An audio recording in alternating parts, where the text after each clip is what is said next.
মৌসুমি confirm করবি একটু রেকর্ডিংটা start হয়ে গেলে।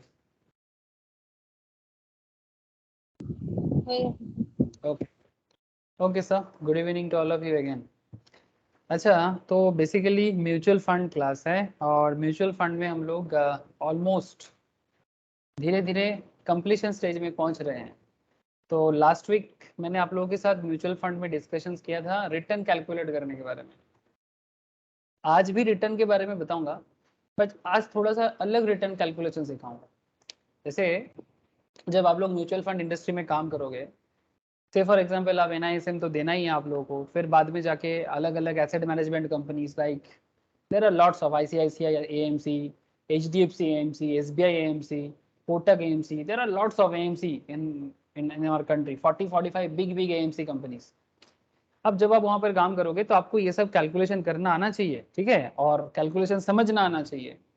तो as a chartered student, as a CMA student तो इंपॉर्टेंट है ही, बट अगर आप कुछ नहीं किए, सीए नहीं किए, सीएमए नहीं किए, सिंपल बीकॉम करके अगर आप म्यूचुअल फंड इंडस्ट्री में एनआईएसएम क्रैक करके भी जाते हो तो भी जरूरी है।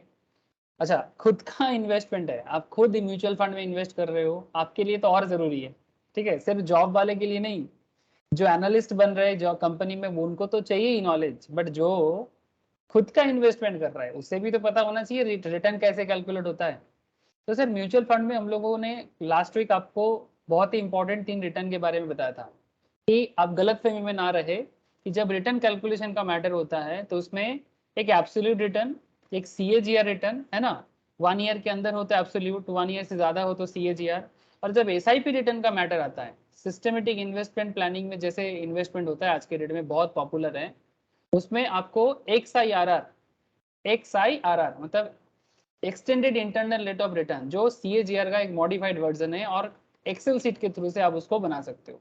ये सब चीज मैंने आपको लास्ट वीक समझाया था। आज मैं आपको रोलिंग रिटर्न बताने वाला हूँ, म्यूचुअल फंड कब खरीदना है और कब बेचना है। Very interesting sir, very very interesting. मतलब when to buy mutual fund and when to sell mutual fund, ये अगर आप समझ जाते हो। जैसे लोग स्टॉक मार्केट में भी ये चीज बात करता है, हम लोग स्टॉक का भी क्लास करते हैं, आप लोगों को पता है। हाँ, काफी ज्यादा स्टॉक का क्लास होता है, म्यूचुअल फंड तो वीक में हम लोग एक ही दिन करते हैं, स्टॉक मार्केट में हम लोग वीक में 4 से 5 दिन क्लास करते हैं। तो आप लोग वहां पर देखते होंगे कि जब हम लोग स्टॉक मार्केट में क्लास करते हैं तो वहां पर भी जब लोग लॉन्ग टर्म इन्वेस्टमेंट करते हैं तो वहां पर भी एक एंट्री पॉइंट एग्जिट पॉइंट होता है कि भाई किस पॉइंट में शेयर खरीदना चाहिए, किस पॉइंट में शेयर बेच के निकल जाना चाहिए। उसके लिए हम लोग रेफर करते हैं कि आपको टेक्निकल का नॉलेज होना चाहिए, जिसको हम लोग टेक्निकल एनालिसिस कहते हैं, है ना। तो वो सब अभी चल रहा है, टेक्निकल फ्यूचर एंड ऑप्शंस, ठीक है, वो स्टॉक मार्केट का मुद्दा है, स्टॉक मार्केट में बात करें तो ही अच्छा लगता है। तो सर म्यूचुअल फंड में क्या बात करना चाहिए, म्यूचुअल फंड में मैं आपको आज सिखाने वाला हूँ रोलिंग रिटर्न, जिसमें आप as a mutual fund investor या फिर आप एक म्यूचुअल फंड गाइडर के हिसाब से, एडवाइजर के हिसाब से अपने क्लाइंट को बेस्ट प्रॉफिट कैसे दे सकते हो, ये कैलकुलेशन आज आपको सिखाया जाएगा, जिसको हम लोग रोलिंग रिटर्न के उपाय से सिखाएंगे। तो क्या है रोलिंग रिटर्न, चलो सर देरी ना करके आपको बताते हैं, स्क्रीन शेयर कर लेते हैं।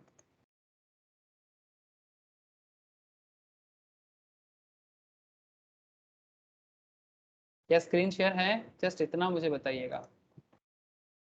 हाँ। Sir mutual fund personal finance में देखते देखते हम लोग रिटर्न कैलकुलेशंस में एडवांस बात कर रहे हैं।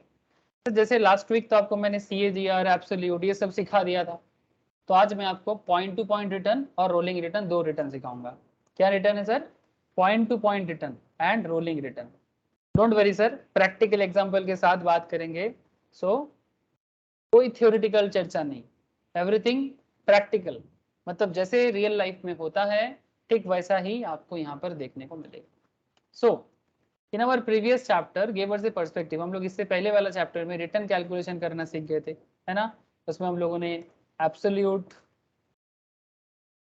CAGR as well as most importantly XIRR, इस तरह का अलग अलग पैरामीटर्स के बारे में बातचीत किए थे। बहुत अच्छा सर, आज क्या बात करेंगे, previous chapter gives us a perspective of how returns are calculated given the time frame under consideration. So now if I were to provide you the following data point, अब कुछ डेटा पॉइंट मैं आपको provide कर रहा हूँ, उसके through से आपको रिटर्न बताना है। सर कैसे, हाँ, अपने आप को एक म्यूचुअल फंड एडवाइजर की तरह सोचो, और ऐसा सोचो कि आपके सामने क्लाइंट आया है, आप उसको कैसे गाइड करोगे। ठीक है, तभी जाके आप सीख पाओगे सर। सर जैसे मानो एक फंड उठा लेते हैं, आदित्य बिरला फ्रंटलाइन इक्विटी। ठीक है, ये बड़ा ही पॉपुलर फंड रहा है, आदित्य बिरला फ्रंटलाइन इक्विटी। अभी मैं आपको फंड के बारे में ज़्यादा तो नहीं बताऊंगा, बिकॉज फंड के बारे में बात करना मेरा भी काम नहीं है। मुझे आपको बेसिकली म्यूचुअल फंड सिखाना है, ताकि आपको आगे, मतलब जैसे जैसे आप आगे आगे बढ़ते जाओगे, आपको बेस्ट से बेस्ट फंड मिले, मतलब समझने के लिए, इन्वेस्ट करने के लिए, और क्लाइंट को बताने के लिए। तो आदित्य बिरला सन लाइफ फ्रंटलाइन इक्विटी फंड, अगर आप यहाँ पर देख सकते हैं, तो ये फंड आदित्य बिरला ग्रुप का है, no doubt Aditya Birla group का है। और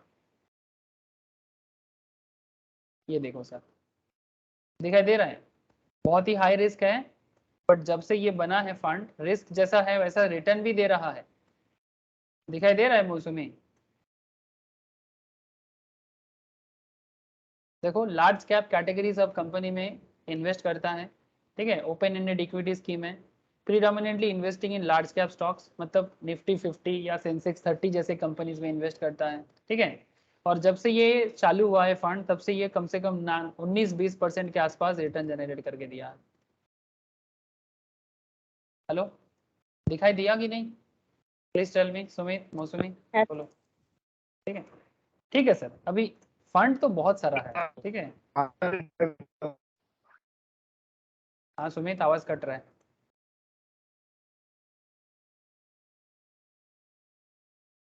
ओके, तो sir Aditya Birla frontline equity के बारे में आप बाद में रिसर्च कर लीजिएगा। जैसे मानो कि इसका स्टार्टिंग डेट है 2 जनवरी 2013 का, स्टार्टिंग इन्वेस्टमेंट वैल्यू है 1 लाख। ठीक है, स्टार्टिंग एनएवी है इसका 100.83। अब आप लोग ये मत पूछिए सर एनएवी कैसे कैलकुलेट होता है एंड वगैरह वगैरह, बिकॉज एनएवी कैलकुलेट करना सीख के आए हैं, तो कंपनी भी उसी तरह से अपने एनएवी कैलकुलेट करके आपको बस दे दिया। तो Aditya Birla frontline equity start हुआ 2 जनवरी 2013 में। इन्वेस्टमेंट वैल्यू था आपका 1 लाख का, जिसका स्टार्टिंग एनएवी था 100.83 का। इसका एंडिंग डेट है 2 जनवरी 2015 का, एंडिंग एनएवी है 161.83 का। ठीक है, and ask to find out the returns, you would be probably doing with ease, मतलब अगर आपको रिटर्न पूछेगा यहाँ से, क्या आप दे सकते हो रिटर्न कैलकुलेट करके? सर बहुत आसानी से कर सकते हो। आपने इन्वेस्ट कितना किया था? 1 लाख, है ना? तो कितना यूनिट होगा आपका? 1 लाख में अगर एक एक यूनिट का यूनिट एनएवी कितना है? 100.83। जैसे शेयर में एक एक शेयर का दाम होता है, वैसा ही म्यूचुअल फंड में यूनिट का दाम होता है। तो एक एक यूनिट मिला था आपको 100.83 से, और आपने टोटल इन्वेस्टमेंट किया 1 लाख का। तो 1 लाख डिवाइडेड बाई 100.83 करोगे तो आपको मिल जाएगा ना कि कितना यूनिट आपके पास है आदित्य बिरला का इक्विटी का। ठीक है, तो आप यहाँ से इजीली देख सकते हो कि आपके पास 991.77 ऑलमोस्ट इतना यूनिट आपके पास है इस पर्टिकुलर म्यूचुअल फंड का। क्या ये बात समझ में आया मौसमी? Hello,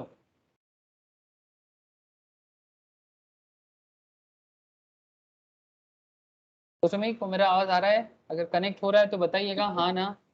okay sir. Sumit, Sumit, network issue के कारण थोड़ा হ্যাঁ कनेक्शन नहीं দাদা, होता है। ओके, আর ओके, রাস্তা হচ্ছে তো নয়েজ হচ্ছে, তাই জন্য অফ করে দেবো। ठीक है, ओके, ऑफ ही रख, ठीक है। कोई डाउट होगा तो व्हाट्सएप कर। नाउ ये जो 9991 इतना यूनिट आपको मिला है, ठीक है, तो 1 लाख बाई 100.83, 991 इतना यूनिट आपको आपके पास है। एंडिंग वैल्यू ऑफ इन्वेस्टमेंट कितना है? इतना करेंटली आपके पास यूनिट है, और जिसका एनएवी है एंडिंग, मतलब 2015 में जब ये फंड एंडिंग दिखाया जा रहा है इस पॉइंट में, मतलब ये एक डेट लिया गया, तो इस डेट के हिसाब से 2 जनवरी 2015 अगर इसका एंडिंग है, तो उस टाइम पे इसका एनएवी चल रहा था 161.83। तो आपने कितना कमाया? एंडिंग वैल्यू ऑफ इन्वेस्टमेंट 991 से 990 यूनिट को आप 161.83 से इंटू कर दो, तो 1,60,497। तो सर इतना तो समझ में आ ही रहा है कि आपका इन्वेस्टमेंट है 1 लाख का, और आपका करंट वैल्यू है 1,60,000 का। कितना दिन में हुआ? 2 साल में हुआ। ठीक है, 2013 से 2015, ओके, अभी आप ध्यान से सुनो। अब अगर आपको कोई पूछता है कि भाई आपने कितना कमाया, तो सर मोर देन 1 ईयर है, तो कौन सा करना अच्छा चाहिए, उसमें भी प्लीज बताना। एब्सोल्यूट रिटर्न कैलकुलेट करे कि CAGR करे? CAGR। Thank you sir. जब भी मोर देन 1 ईयर हो, आप कभी भी एब्सोल्यूट रिटर्न कैलकुलेट मत कीजिएगा, आप गलत फहमी में पड़ जाओगे। ठीक है, मतलब आपका रिटर्न के प्रति जो परसेप्शन है वो गलत हो जाएगा। ठीक है, तो आपको हमेशा सही परसेप्शन लगाना चाहिए, सही इंटेंशन के साथ CAGR कैलकुलेट करना। ठीक है, नहीं तो आप खुद भी गलत फहमी में रहोगे और अपने दोस्तों को, रिलेटिव्स को भी गलत चीज बोलोगे। ठीक है, तो बात क्या है सर, बात ऐसा है कि आपको CAGR कैलकुलेट करना है। तो बहुत सिंपल है CAGR कैलकुलेट करना। आपका एंडिंग वैल्यू जो है, एंडिंग वैल्यू डिवाइडेड बाई मतलब 1,60,000, 1,60,497.9 divided by 1 lakh whole to the power 1 by कितना साल के लिए है, 2 साल के लिए, माइनस कर दो 1, 1 मतलब प्रिंसिपल को माइनस करना। ठीक है, तो आपका रिटर्न दिखा रहे थे 26.69%। तो ये 1 लाख डाल के 1,60,497 497 1,60,497 का जो आपका वैल्यू हुआ है, ये actually point to point return के हिसाब से देखा जाए तो आपने 26.69% कमाया। सर ये तो बहुत सिंपल था, इसमें कोई बड़ी बात नहीं थी। Yes sir, you are right, इसमें कोई बड़ा बात नहीं था, ये तो हम लोग लास्ट क्लास में भी किए थे। Which as would recognize is the phenomenal growth rate obviously 26-27% growth rate बहुत ही अच्छा ग्रोथ रेट है सर, फेनोमिनल। मार्केट में तो बैंक वगैरह से मैक्सिमम 10% भी रिटर्न नहीं मिलता सर, है ना। तो 26-27% रिटर्न अगर आपको मिल जाता है, इसका मतलब आप आउटस्टैंडिंग परफॉर्म किए सर, नो डाउट आउटस्टैंडिंग, वो भी म्यूचुअल फंड में। स्टॉक मार्केट का बात अलग है, वहां पर हम लोग 150-200% भी कमाते हैं। अरे है या नहीं? हाँ, स्टॉक मार्केट में जैसे रिसेंटली मैंने पेटीएम के बारे में कहा था। ठीक है, 3 दिन से मैं पेटीएम के बारे में बोला, और पेटीएम में देखो सर, किसी किसी ने ये बात सुन के इन्वेस्टमेंट किया, मतलब ट्रेडिंग किया और ट्रेडिंग करके कमाया। ठीक है, ये 5 दिन में रिसेंट हुआ है।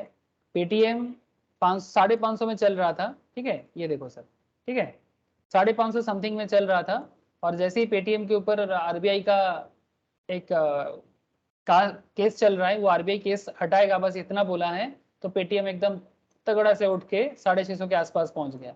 मतलब विद इन 5 दिन में ही 8% 9% का रिटर्न जनरेट कर लिया। अब मैं स्टॉक मार्केट के बारे में क्या बात करूं सर। हाँ, स्टॉक मार्केट में आप मुझे पूछो ही मत। अदानी विल्मर इस साल का सबसे बेहतरीन आउटस्टैंडिंग परफॉर्मिंग स्टॉक है। ठीक है, जिसने भी इसमें 6 मंथ्स भी नहीं हुआ अभी तक, फेब्रुआरी में आया था। ठीक है, 230 240 के आसपास आया था, 230-40। कितना परसेंटेज रिटर्न दिया है मौसमी, देख, बहुत सारे लोगों ने खरीदा है, 150% क्रॉस कर गया। ठीक है, बीच में तो और चला गया था, अभी मार्केट थोड़ा सा गिरा है, 850 चला गया था। ठीक है, फिर से जाएगा, बहुत ही हॉट स्टॉक है। तो सर अब स्टॉक मार्केट के साथ आप रिटर्न कंपेयर मत कराओ। ठीक है, स्टॉक मार्केट, लेकिन सर स्टॉक मार्केट में ऐसा डूबता भी है। जैसे अगर मैं डूबता मतलब जैसे अगर LIC के बारे में बात करूं, बहुत सारे लोगों ने LIC में इन्वेस्ट किया। ठीक है, रिसेंट ट्रेंड में, अब शॉर्ट टर्म में LIC में लॉस हुआ है। LIC 870-80 में मिला है और LIC नीचे गिर गया 823 में, तो ये लॉस भी है। तो स्टॉक मार्केट देता भी है, लेता भी है।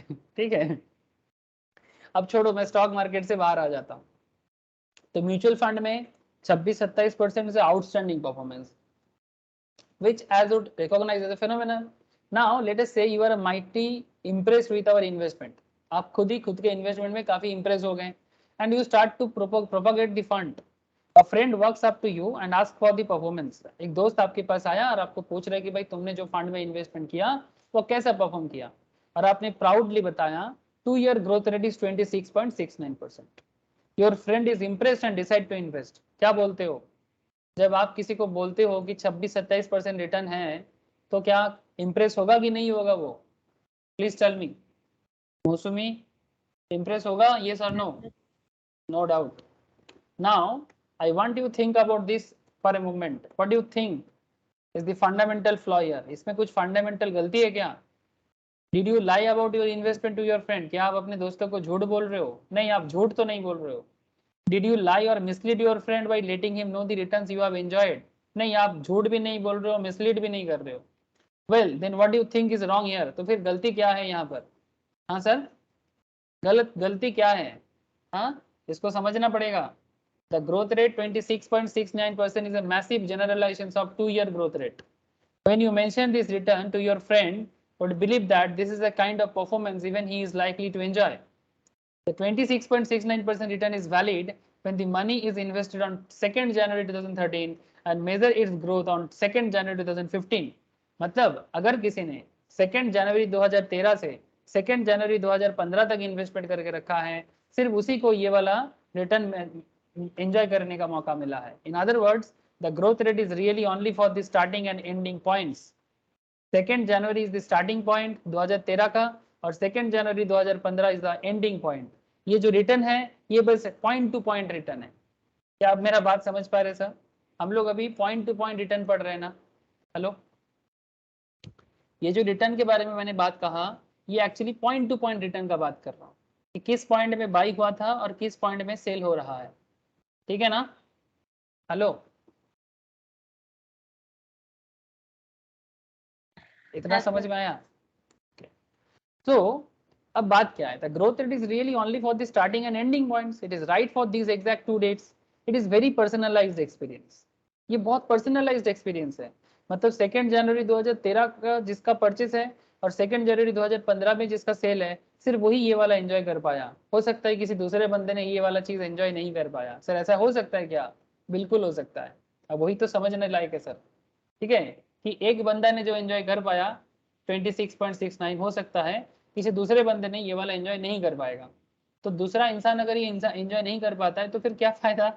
इसी के लिए तो आपको समझना पड़ेगा रिटर्न कैसे काम करता है.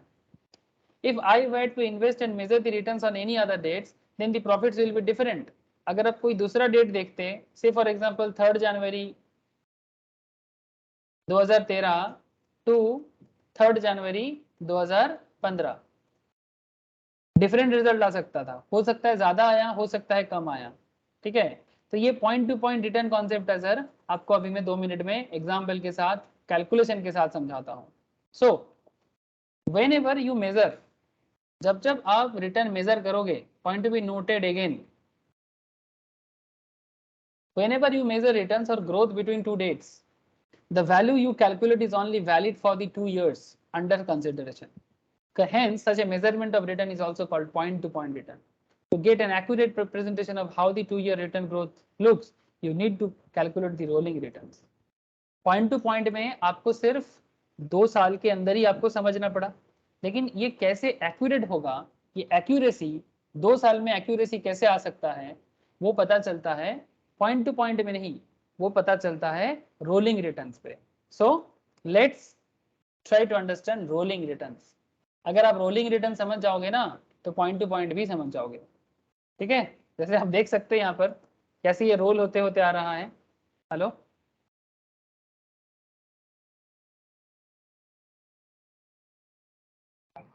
हाँ दादा. अब देख सर कि रोलिंग रिटर्न कैसे काम करता है. Rolling return, sorry, rolling return gives us a perspective of how the n years return has evolved. n मतलब particular year को n कहा जा रहा है. n years return has evolved over the last 10 years. ठीक है, मतलब कितना साल का रिटर्न कितना सालों में इवॉल्व हुआ है. साउंड कंफ्यूजिंग ना? n years, n मतलब n कुछ भी हो सकता है. n मतलब 5 हो सकता है, n मतलब 10 हो सकता है, 2 हो सकता है, 1 हो सकता है. I am sure it is. So here is what we will do. अब इसको थोड़ा कैलकुलेट करना सीखो. डोंट वरी, 10-15 मिनट में पूरा पिक्चर क्लियर हो जाएगा. सो पेशेंस के साथ 10-15 मिनट. ठीक है, एग्जैक्टली मैं 15 मिनट्स में पूरा कॉन्सेप्ट को समझाने का कोशिश करता हूँ. We will take up an example and figure out the rolling return calculation. I am sure understanding the rolling return concept becomes much easier if you know the math behind. अगर आपको इसके पीछे का मैथ पता हो तो आप rolling return समझ जाओगे. By the way, many websites publish the mutual funds rolling return, so it is not essential to remember how to calculate the rolling return. Yes, आज के डेट में रोलिंग रिटर्न मैक्सिमम वेबसाइट में दिया रहता है, तो वहां पर कैलकुलेटर के थ्रू से आप रोलिंग रिटर्न देख सकते हो. There are lots of companies in the market, ET money, Zerodha. ठीक है, रोलिंग रिटर्न के बारे में इवन आप एएमएफसी ये कौन सा साइट जानते हो सर? ये वाला साइट जरूर देखिएगा, ये association of mutual funds of India का साइट है, जिसपे जिसके अंदर आपको सारे फंड का परफॉर्मेंस दिखाई देगा। सुमित दिखाई दे रहा है? हेलो, ये देखो कितना तरह का फंड है मार्केट में, ठीक है, कौन सा बेस्ट परफॉर्मेंस है, ये देखो इसमें इक्विटी ओरिएंटेड में आदित्य बिरला सन लाइफ, अच्छा वही वाला जो मैंने आज बताया आपको, वही वाला है आदित्य बिरला सन लाइफ। बेंचमार्क है निफ्टी 100 का रिटर्न इंडेक्स को बेंचमार्क किया है, ठीक है, वेरी हाई रिस्क फंड है सर, लेटेस्ट एनएवी भी दिखाई दे रहा है, ठीक है, 1 ईयर रिटर्न देखो 7%, 7.5% रिटर्न है।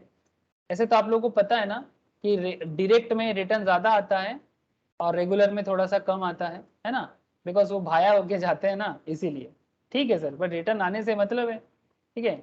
अगर आप थोड़ा सा लास्ट 10 साल का रिटर्न चेक करोगे, देखो सर सब करीब 15%, ये लेटेस्ट है, ठीक है, तो समय के साथ साथ रिटर्न चेंज हो सकता है, 5 साल का रिटर्न, 3 साल का रिटर्न, तो आप एसोसिएशन ऑफ म्यूचुअल फंड्स के साइट में जाके भी रिटर्न वगैरह चेक कर सकते हो, ठीक है। और आजकल तो कंपनीज अपने डिटेल्स के अंदर भी रोलिंग रिटर्न्स के बारे में बताते हैं, ठीक है।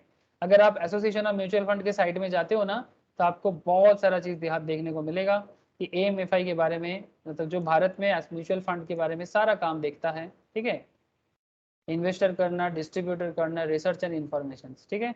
अगर आप रिसर्च करना चाहते हो, इन्फॉर्मेशन लेना चाहते हो, everything you will find here, contact कर सकते हो, ठीक है। इसका जॉब वगैरह भी ओपन होता है, ठीक है, म्यूचुअल फंड का जो भी मार्केट में कंपनीज का काम होता है सब इनके थ्रू से होता है। तो ये देखो यहाँ पर इंपॉर्टेंट जितना सारा म्यूचुअल फंड के रिलेटेड जितना भी यूजफुल लिंक है सब दे दिया, सेबी का लिंक दिया, ठीक है, SEBI investor awareness website, mutual fund utilities, national institute of security market, SEBI, NSE, BSE, ठीक है, इनकम टैक्स, सबका लिंक दे के रखा है, सरकारी है ना, इसीलिए। ठीक है, छोड़ो सर, हम लोग रोलिंग रिटर्न में चले जाते हैं। सर ये सब साइट इसलिए बता देता हूँ क्योंकि आपको काम आएगा, ठीक है, ऑथेंटिक साइट है, मतलब जहां पर जाके आप गुमराह नहीं होंगे, सब कुछ वेरीफाई कर सकते हो। ओके, यहाँ पर हम लोगों ने रोलिंग रिटर्न को समझने के लिए कुछ डेटा लिया, ठीक है। I have got the historical NAV, historical net asset value data of AB frontline equity growth, मतलब Aditya Birla frontline equity growth direct. The starting date हमने यहाँ पर लिया 2 January 2013 and I have got this till 2 January 2020, that's about 7 years data. कब से चालू हुआ है? 2 जनवरी 2013 से लेटेस्ट डेटा जो मेरे पास यहाँ पर अवेलेबल है करेंटली 2020 तक का। अगर आप रिसेंट चेक करोगे तो और डेटा मिल जाएगा आपको, बट ये एक कुछ मतलब कॉन्सेप्ट कैसे बिल्डअप हुआ वो तो देखो रोलिंग रिटर्न का। तो just look here, A and B दो कॉलम यहाँ पर एक्सेल का बनाया गया, दिख रहा है ना सर? हेलो, कि रे দেখা যাচ্ছে? हाँ सर। ओके सर,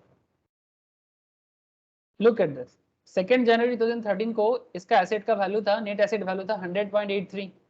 3 जनवरी को वैल्यू हो गया 101.29।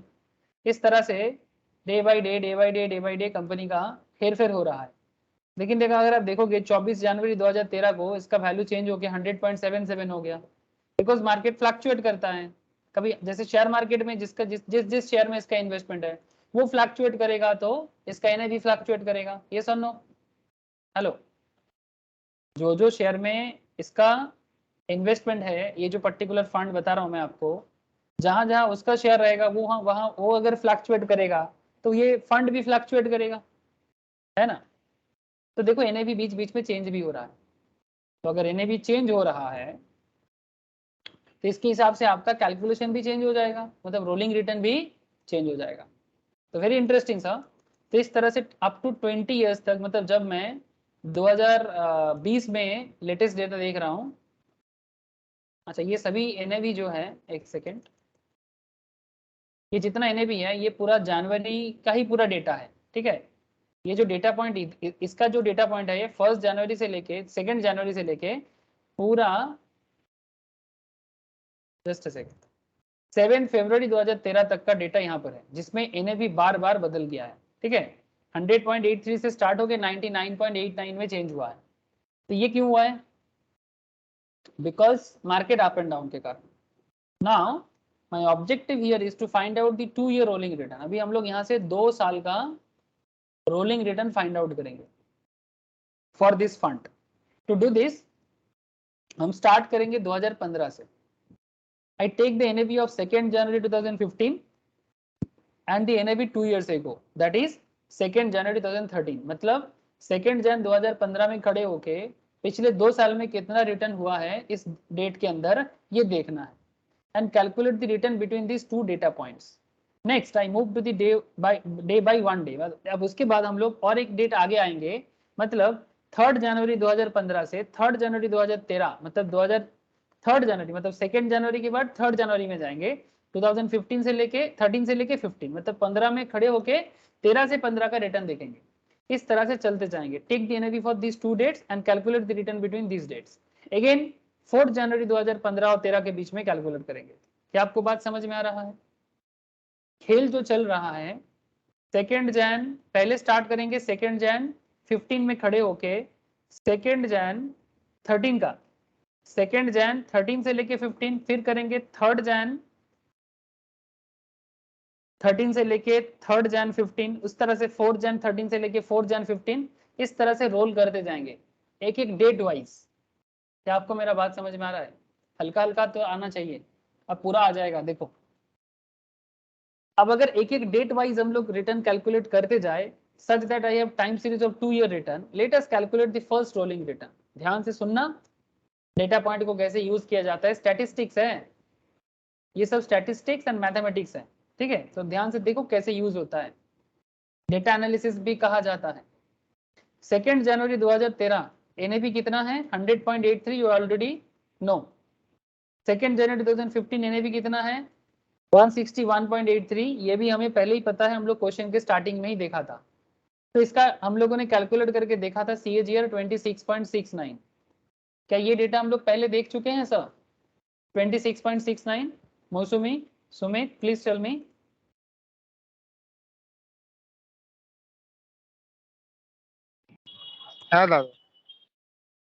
सेकेंड रोलिंग रिटर्न देखना अभी। एनएवी ऑन 3rd जनवरी 2013, जिस दिन एनएवी है 101.29 और NAV on 3rd January 2015 that is 161.45। So 101.29 and 161.45, ठीक है? ये डिफरेंस हो गया। अब आपका कितना अर्निंग हुआ देखो, मतलब percentage return 161.45 divided by 101.29 to the power half -1। CAGR कितना आ रहा है? 26.25। सिमिलर वे में 4 जनवरी 2013 से लेके 4 जनवरी 2015 का भी कैलकुलेट कर पाओगे? हेलो, क्या मेरा बात समझ में आ रहा है ना? तो बस रोल करते जाना है, दिस इज रोलिंग, ठीक है? सिंपल है ना, मैं बोला था ना 10-15 मिनट में समझ में आ जाएगा। आई थिंक 10 मिनट भी नहीं हुआ। तो सपोज अगर इसी को अगर आपको सीक्वेंस में डालना है, ठीक है, स्टैटिस्टिकली सीक्वेंस वाइज डाल दो इसको, बस डेट पुट करो, एक्सेल शीट में जाओ और रोलिंग रिटर्न कैलकुलेट करना। देखो देखो हमारा पहला डेट क्या था? 1 फरवरी 2013 से, सॉरी 2 जनवरी 2013 से 2 जनवरी 2015, दोनों एनएवी हमारे पास अवेलेबल है, हमने रिटर्न कैलकुलेट कर लिया। सिमिलरली 3rd जनवरी 13 का भी है, इसी तरह से 26.25। उसके बाद 4 जनवरी का, ठीक है, 6 जनवरी का, 7 जनवरी का, 8 जनवरी का, 9 जनवरी का, 15-13, 15-13, 15-13, सब 2 इयर्स का डेटा है, ठीक है? ठीक है ना सर, समझ में आ रहा है ना? तो अगर आप देखोगे तो यहाँ पर रिटर्न भी देखने को मिलेगा, ठीक है? जैसे जैसे डेटा पॉइंट चेंज हो रहा है 26.69, 26.25, 24.41, 24.43, 24.36, ठीक है सर? यहाँ पर जाके देख सकते हैं आप 27.38 बढ़ गया है ना?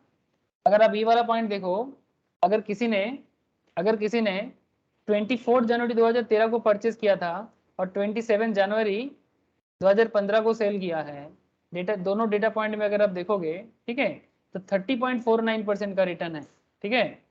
तो डेट टू डेट अगर देखा जाए तो डेटा पॉइंट के हिसाब से रिटर्न कैलकुलेशन भी अलग हो रहा है, ठीक है?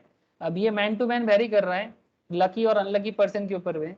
कि वो सही टाइम पे इन्वेस्टमेंट किया कि नहीं। ठीक है, अब स्टार्टिंग डेट क्या था हम लोगों का 2 जन 2015, राइट अप टू 2 जन 2020। ठीक है, अगर 2020 तक ऐसे चलते जाओगे, as you can see I have the latest data, date on NAV should in blue, जो लेटेस्ट है वो ब्लू में रखा गया और जो पुराना है वो 2 साल पुराना जो है उसको पीला में रखा गया। ठीक है, next to this I have the date and NAV for the 2 years shaded in pale yellow. I have calculated CAGR against these 2 NAV. If I do the CAGR across all the dates, I get a time series of the daily 2 years result starting from 2 January. अब इसी तरह से अगर आप चलते जाओगे 2020 तक का सारा डेटा मिल जाएगा। ये सर नो, आजकल सॉफ्टवेयर में सब मिल जाता है, इतना मेहनत करने का जरूरत नहीं पड़ता। लेकिन कैसे कैलकुलेट हो रहा है ये डेटा, क्या ये समझ में आ रहा है? अगर आप ये दोनों डेटा पॉइंट समझ गए, ये सब अगर समझ गए तो सारा का सारा इस तरह से चलता जाएगा। Please tell me sir, clear हुआ कि नहीं?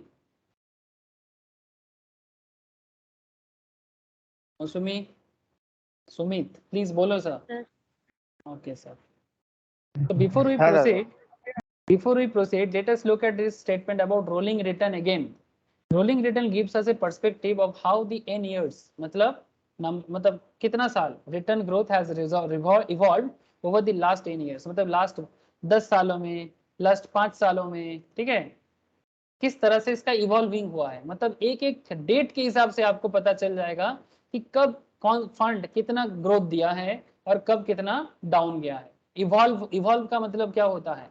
इवॉल्विंग मतलब किस तरह से ये 26 से नीचे गिरा फिर से ऊपर उठा। ठीक है, इवॉल्व कैसे हुआ है तो आपको पूरा पता चल जाता है रोलिंग रिटर्न में। मतलब एकदम नॉर्मल रिटर्न कैलकुलेशन से पॉइंट टू पॉइंट से भी ज्यादा बेहतर हो गया है ना। पॉइंट टू पॉइंट में तो सिर्फ आपको एक ही पॉइंट पता चलता है, लेकिन जब आप इसको रोल करते रहते हो आपको सारा का सारा पॉइंट के हिसाब से पता चल जाता है। सो फंड का पूरा परफॉर्मेंस पता चल जाएगा। आई थिंक कभी और कंफ्यूजन नहीं है आपके मन में? I hope no. Anyway, one minor thing to note here, look at the second data point. I have NAV of 5th January 2015, but I don't have the NAV of 5th January 2013, but instead have the NAV data for the 3rd January 2013, which I have used. As you can have guessed, this happens due to the weekend factor. ठीक है, weekend में market open नहीं रहता है ना sir. Hello, आप कई बार देखो कि डेटा पॉइंट में एग्जैक्ट डेट आपको नहीं मिल रहा है। ठीक है, 3 के बदले 3, 5 के बदले 5 शायद आपको नहीं मिलेगा। ये बेसिकली वीकेंड के कारण होता है। अगर कोई डेट सैटरडे संडे पड़ जाता है तो वो तो मार्केट ऑन नहीं रहेगा, तब आपको यहाँ पर देखने को मिलेगा कि 24 के जैसे यहाँ पर एक लास्ट वाला मैं दिखाया था, कहाँ था, एक 27 वाला था, एक था ना सर, एक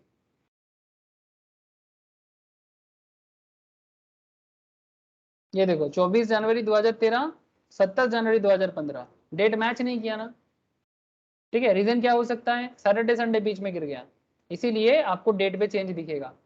आई होप ये भी क्लियर हो गया। ठीक है, बुझा गलो।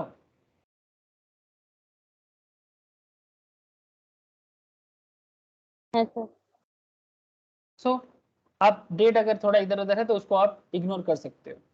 Also at this point, should you realize that if my objective were to calculate the 1 year rolling return, अगर एक साल का करना है तो starting point would be 2014।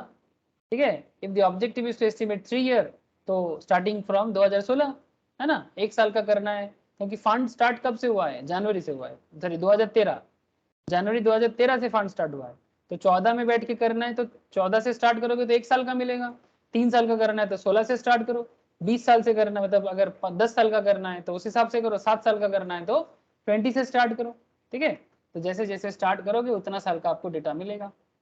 Now अब एक इंटरेस्टिंग फैक्ट में आ रहा है। We have the rolling return time series starting from 2015. I can do a couple of things with the data. To begin with, we can calculate the range of returns for the time series we have calculated. Range calculate करना है, इसमें एक max mean concept आएगा। ठीक है, again statistics, max and mean. To estimate the range, we simply have to calculate max and mean. ये statistics है, आप लोग max mean statistics में I hope कि बचपन में किए होंगे। ये स्टैट जो लोग हमारे पास मैम के पास स्पेशली CA में फाउंडेशन पढ़ते हैं या फिर स्कूल लेवल में या कॉलेज लेवल में स्टैटिस्टिक्स किए हैं, उनको मैक्स मीन जरूर सिखाया गया होगा। ठीक है, आजकल तो स्कूल में भी बच्चे लोगों को सिखाया जाता है।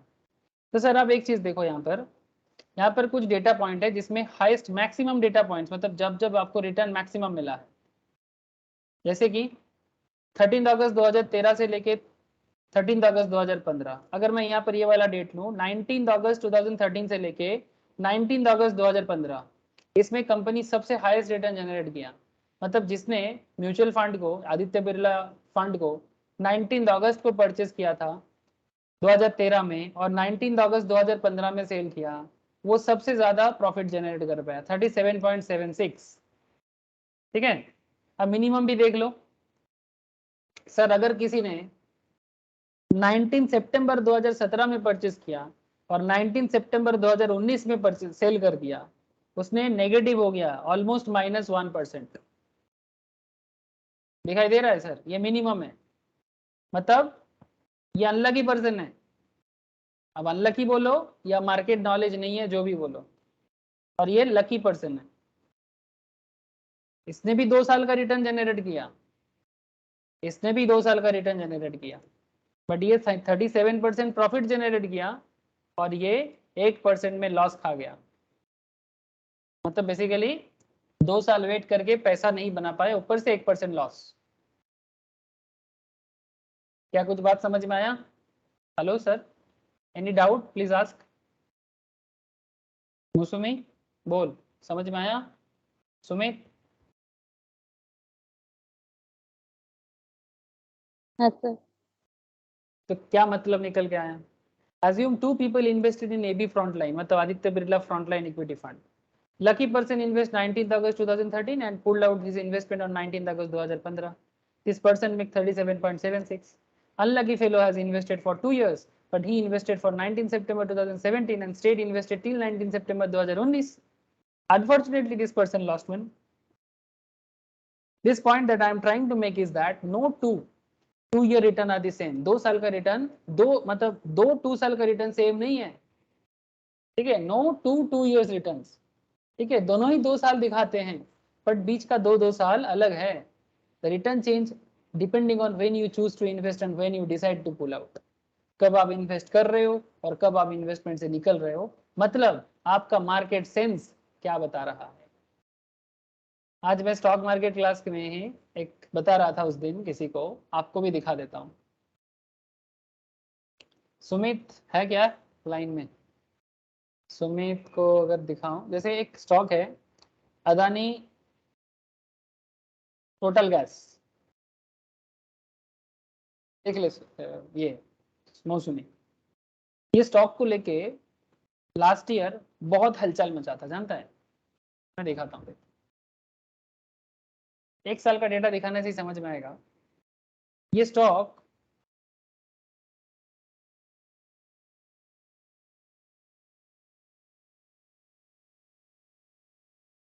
अगर थोड़ा सा नजर डालेगा,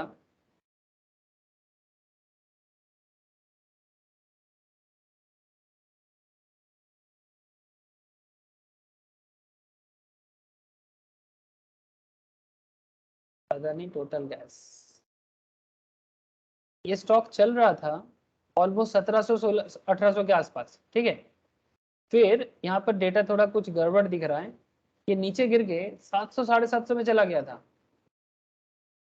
ठीक है? यहाँ पर डेटा में कुछ मिसिंग है, I don't know why, but 700 750 में ये जो एक डेटा पॉइंट चला गया था, ठीक है?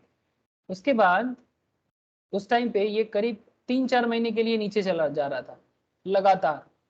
तो मैंने सबको बोला था कि भाई जिसका भी 1600 में खरीदा हुआ है या 1700 में है, डोंट वरी, 850 में चला गया तो पूरा लॉस हो गया ना, पूरा कैपिटल ही डूब गया। 2.5 लाख किसी का एक था इन्वेस्टमेंट, मेरे को बार बार चिल्ला रहा था, बोल रहा था, चिल्ला नहीं रहा था एक्चुअली, मैं तो एडवाइस तो ऐसे एज ए टीचर करता हूँ, जो लोग ब्रोकिंग फार्म चलाते हैं उनका अलग बात है, ठीक है? सो 1600 में इन्वेस्टमेंट था, 850 में आके रुका, तो मैं बोल रहा हूँ डोंट वरी, टिक के रहिए, कवर कर देगा। बट ये पॉइंट में टिक के रहने के लिए कोई राजी नहीं हो रहा था, उनको लग रहा था और गिरेगा और गिरेगा। लेकिन देखो सर 6 मंथ नहीं हुआ प्रॉपरली, कहाँ चला गया? अभी 2500 चल रहा है। तो अगर 1600 करके इन्वेस्ट करके 850 चला गया था, तो अगर 6 महीना वेट कर गया तो प्रॉफिट जनरेट कर लिया ना। क्या जरूरत था? थोड़ा सा नॉलेज और पेशेंस। पेशेंस कब आता है? जब मार्केट के बारे में आपको पता हो, है ना? समझ में आ रहा है मौसमी? ऐसा और भी एग्जांपल्स हैं, ये एक मुझे याद था तो बता दिया। मतलब जहां उसको 1000 टका करके पर शेयर का लॉस हो जाता है, वहां पर वो 1000 टका करके पर शेयर में इनकम कर लिया।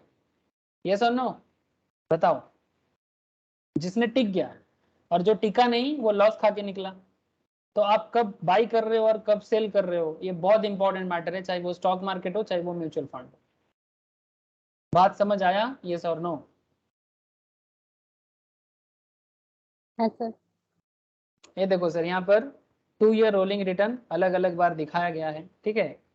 15 से 16, ठीक है, मतलब 13 से 15, ठीक है, 15 से 17, 17 से 16 से 18, ठीक है। आप देख सकते हो कि 2-2 साल के हिसाब से फंड का रिटर्न में कैसे चेंजेस हुआ है, ठीक है। As you can see, 2 year returns have ranged from 37% to nearly -1%. If you are to invest for 2 years, then your return could have been anywhere within this range.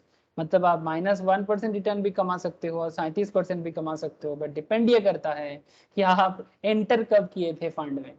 To get a perspective of likely 2 year return, you can take an average of the rolling returns. This is called the rolling return average. ठीक है, अगर आप average भी करते हो तो 37 उधर -1.0, ठीक है, एवरेज करके अगर आप देखोगे तो ऑलमोस्ट डिवाइडेड बाई 2 कर दो, मतलब 37 डिवाइडेड बाई 2 करने से कितना आ जाएगा? वही 15-16%, है ना? तो 15.35% ऑलमोस्ट एवरेज आ जाता है। So as you can see, the rolling return gives us a lot more insight compared to a point to point return. So the next time you want to invest in a mutual fund, as a part of the analysis, include these two things. Identify the period you are interested in investing. जब भी invest करो किस period में invest कर रहे हो, वो बहुत इंपॉर्टेंट है। हिस्टोरिकल रोलिंग रिटर्न देखो, इससे पहले फंड में क्या क्या हुआ है। Max and average for the period देखो, मतलब कितना मिनिमम रिटर्न दिया है, कितना मैक्सिमम दिया है और कितना एवरेज दिया है। For example, I am looking at invest in a large cap equity fund, जैसे कि ये आदित्य बिरला वाला था। I will check the historical 7 year rolling return, ठीक है। आप 7 ईयर, आप किसी भी फंड का रोलिंग रिटर्न फाइंड आउट करोगे ना, फंड के अंदर जाओगे तो आपको जरूर पता चल जाएगा, ठीक है।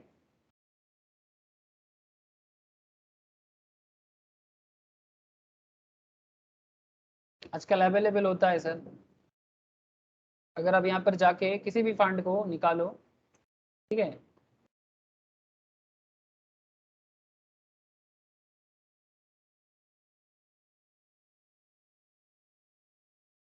फंड का डिटेल्स फैक्ट शीट चेक करोगे ना, आपको फंड का फैक्ट शीट वगैरह सब दिखाएगा यहाँ पर। इन्वेस्टमेंट रिटर्न कैलकुलेटर, ठीक है। मंथली एसआईपी कितना कर सकते हो, ठीक है। यहाँ पर तो बहुत सारे चीज दिया रहता है, अब आपको समझना पड़ेगा। ये देखो सर, कितना लोएस्ट दिया है, कितना हाईएस्ट दिया है, एवरेज कितना रिटर्न दिया है, ठीक है। साथ में आप रोलिंग भी कैलकुलेट कर सकते हो। ये देखो, ट्रेलिंग रिटर्न्स एंड रैंक्स, ठीक है। यहाँ पर ट्रेलिंग वाला दिया है, ठीक है। ट्रेलिंग और रोलिंग ऑलमोस्ट सिमिलर पैटर्न में ही काम करता है, कि लास्ट 1 मंथ में, लास्ट 5 साल में, ठीक है, कितना एवरेज गया है, कितना कैटेगरी के थ्रू से किया है, ठीक है।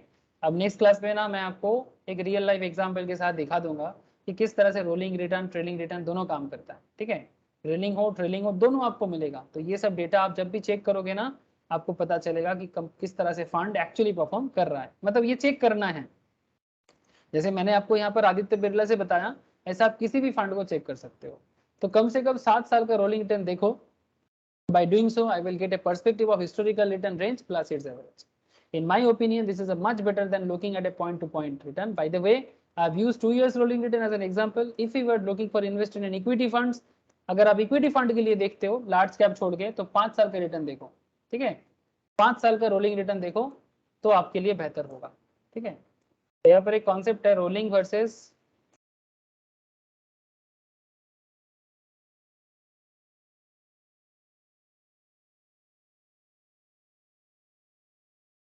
ट्रेलिंग रिटर्न्स, ठीक है।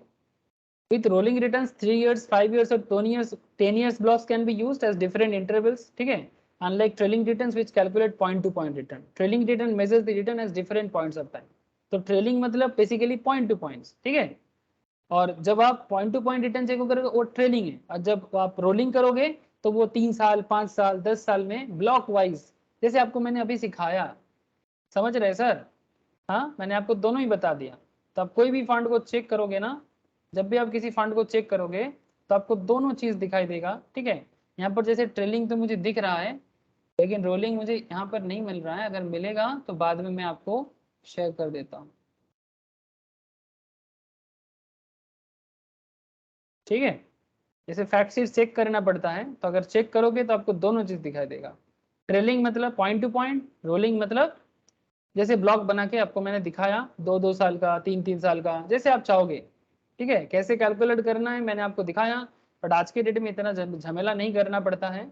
आप इजीली वेबसाइट में जाके सॉफ्टवेयर यूज करके रोलिंग रिटर्न कैलकुलेट कर सकते हो, ठीक है।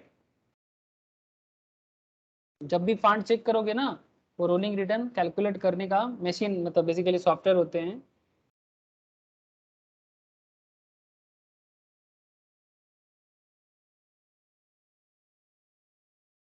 लेकिन आपको पता चल गया सर कि किस तरह से एक्चुअली रोलिंग रिटर्न कैलकुलेट होता है, ठीक है। ये देखो यहाँ पर आप जस्ट डाल दो, डेट दे दो, ठीक है। दिखाई दे रहा है ना सर? बहुत सारे साइट है, यहाँ पर कौन सा फंड चूज करना चाहते हो, फंड दे, यहाँ पर स्टार्टिंग डेट दे दो, यहाँ पर रोलिंग टाइम पीरियड दे दो 3 साल का, ठीक है। सबमिट करो, आपको निकाल के दे देगा। ये देखो सर, यहाँ पर दिखाई दे रहा है रे मौसमी? हाँ हाँ सर। हाँ, ये आज की डेट में बहुत ही सिंपल एक एरिया है जो सॉफ्टवेयर में ही मिल जाता है, मतलब कैलकुलेट करके दे देता है आपको। लेकिन as a investment advisor, as a investment mutual fund planner, या फिर जब आप जॉब करोगे म्यूचुअल फंड के हिसाब से, जो भी आपको जरूरी है, ठीक है, आप उसको जान लो कि भाई कैसे बनता है ना, आपको पता होना चाहिए, है ना। कैलकुलेटर कैलकुलेट करेगा बट आपको नॉलेज ही नहीं है कि होता क्या है, तो कोई क्या मतलब है फिर? तो फिर म्यूचुअल फंड एक्सपर्ट बनने का क्या फायदा, ठीक है।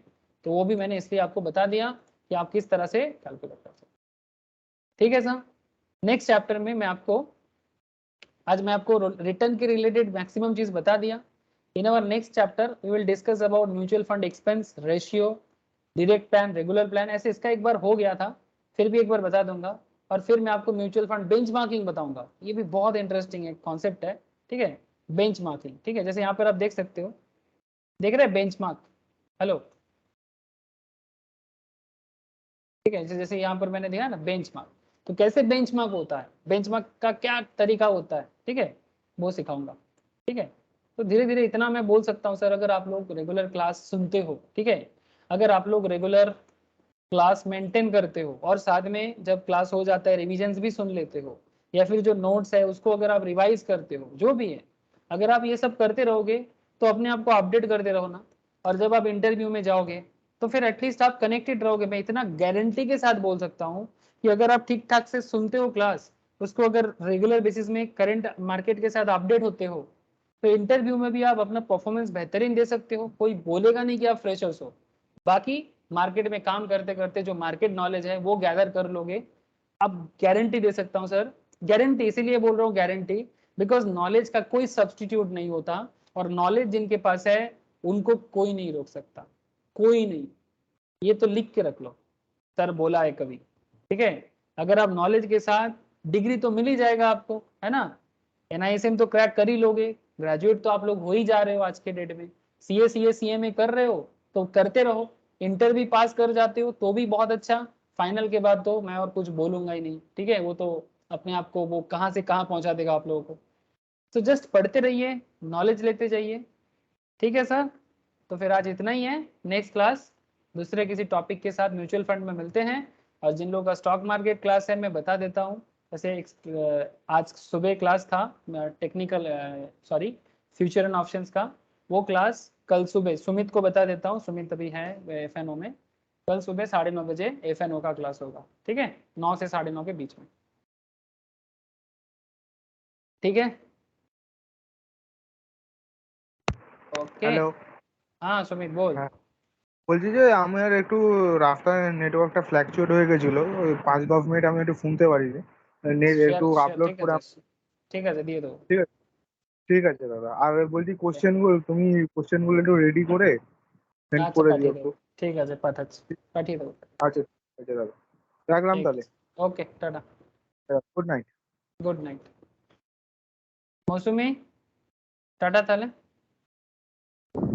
স্যার বলছিলাম যে আমি ফিস সেন্ড করে দিয়েছিলাম, দেখেছেন? এটা ফিস কি পাঠিয়েছিস?